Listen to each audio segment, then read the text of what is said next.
If you've seen my latest posts on Instagram, you'll be familiar with my recent experience at the Audrain Concours in Newport, Rhode Island. Title sponsor Lange was incredibly hospitable to invite me as a guest of theirs for the weekend, and I must say I had an absolute blast. Friday, during the welcome lawn party known as The Gathering, I had the pleasure of walking around with Lange CEO Wilhelm Schmid to chat about cars, why Lange has chosen these types of events to sponsor, and of course the weekend's release 2 Saxonia Thin models. This is a much shorter discussion than normal, though it was an absolute treat, and I kindly ask that you please forgive the background noise, which was somewhat unavoidable. Please enjoy my walk and talk with Wilhelm Schmid. So if you were driving here, Yes. what would you bring to the show? Give me one of my own cars. Yeah. Or what do you want? I mean, that's a good question, but I look, the weather, like the weather is, I would definitely go for an open car, Okay. a convertible, probably with no roof at all. Well, you have one with no roof, I right? have too many with no roof. I have not enough with cars with a roof, so I'm not shy on this. No, but I just like you get a different connection to the world outside if you drive in an open car. And I've been on a few tours this year where the weather was not in our favor, and we had cars with no roof, so we had to go through it. The one car doesn't even have wipers, so I have a windscreen like this. So we had the Gore-Tex jacket on. It is what it is. You get wet and you get dry again, and you enjoy it. That's right. But I'll never forget the drive, and I probably have forgotten many of the nice drives because, they were simply nice, but nothing special. Right. But right. running with a sort of semi-race car through the rain with no alternative, that's actually quite nice. Yeah. Oh, look at this. That you can call an engine. Jesus. Look at this.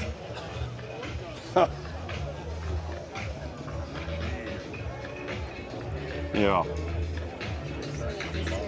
This is green. It's green, almost like a actually. Lotus Yeah, livery. Yeah. It looks like a Mustang. Wow. Sort of Frankenstein car. I always like these side view mirrors. Yeah. These like bullet. Looks like the The tip of a typical bullet. Talbot. Yeah, your Talbot was the first to develop these. The typical mirror is a Talbot mirror. I'm not sure whether it says here.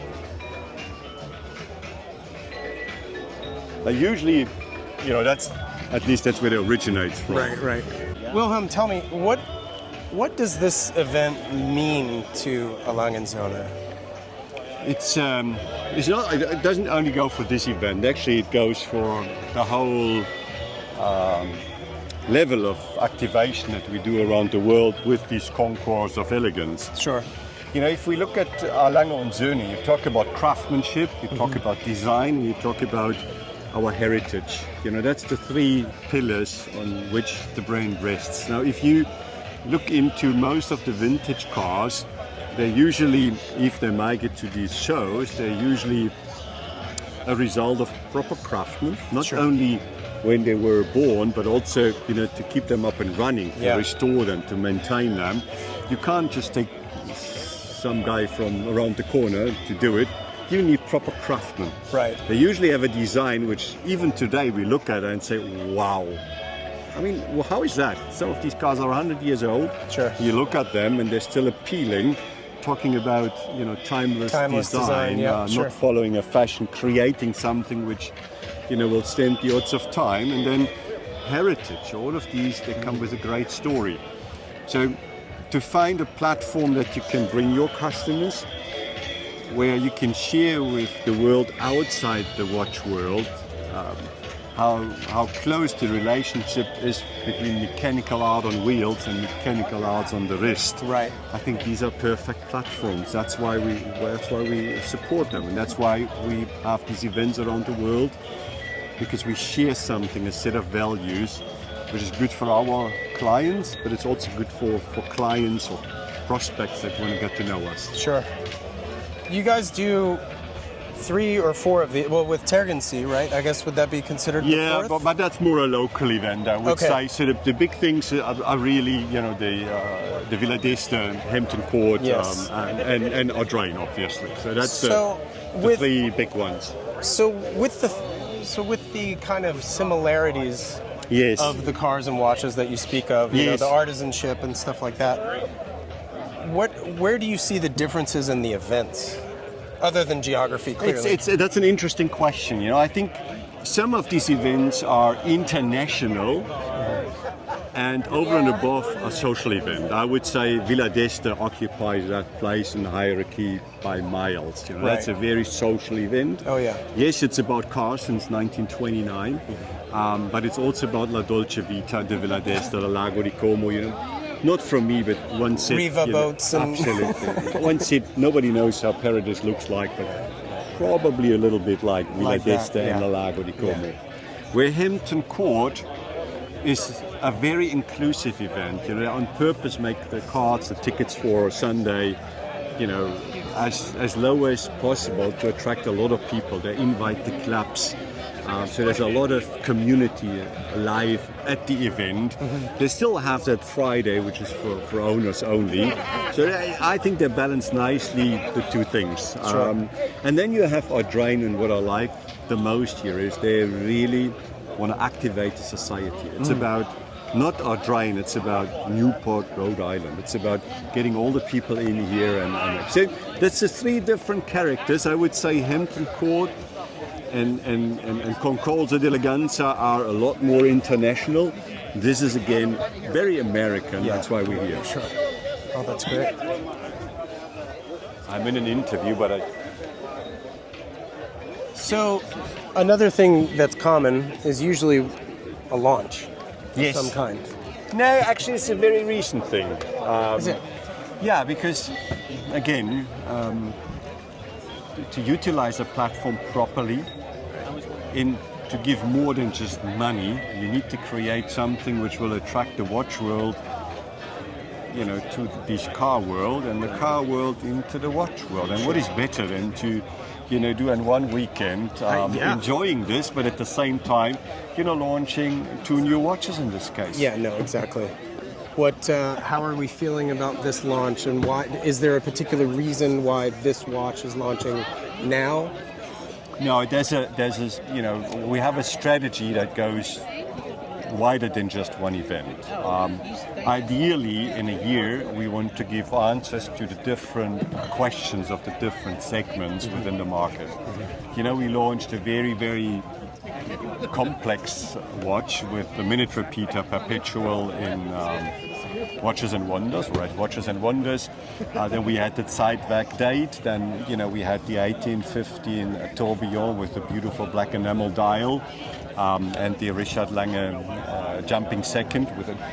So different ideas for different customers, and that's more important. So we now, also due to what sort of capacity we have on hand, launch these 2 watches which are assumably more simple. Sure. That's only a half of the story. Actually, these Onyx dials are very hard to work with, and we learned that always the hard way. And that's because they tend to break? Yeah. It's very difficult to work with it.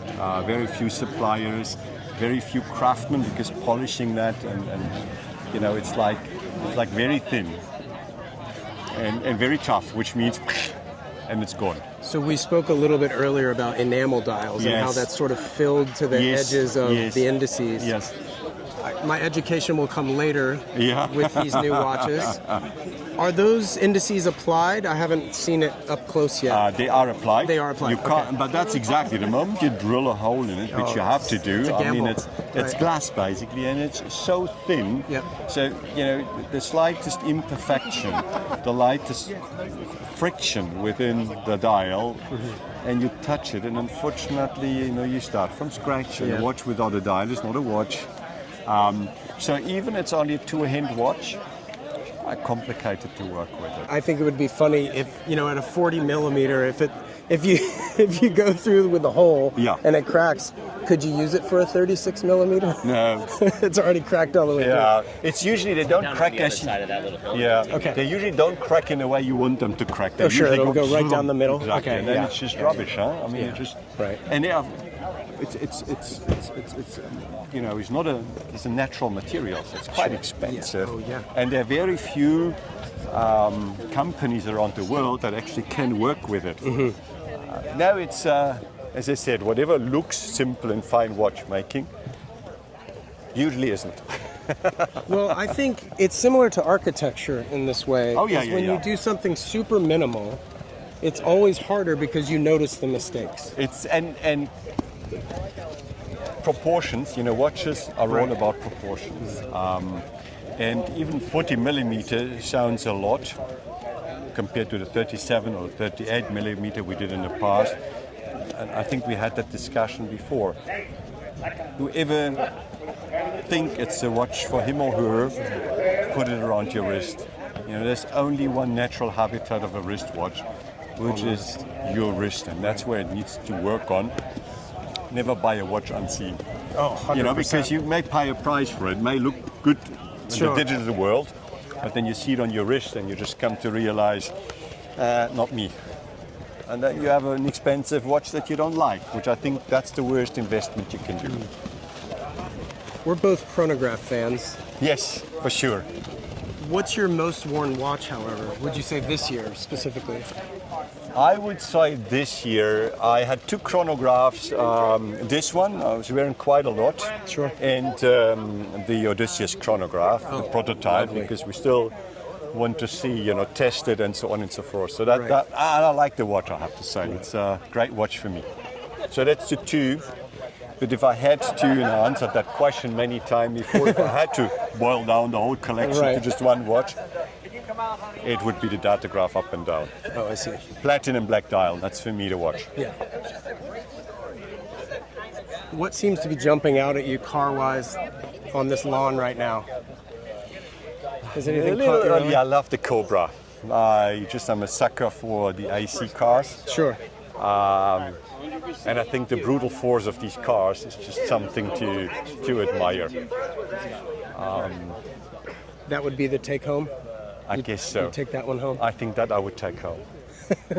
I think if I look at the field here, if it's a real one, that's a big if. Yeah, If it's sure, a real sure, a one, lot I of don't kit cars, don't right. like fakes. Right.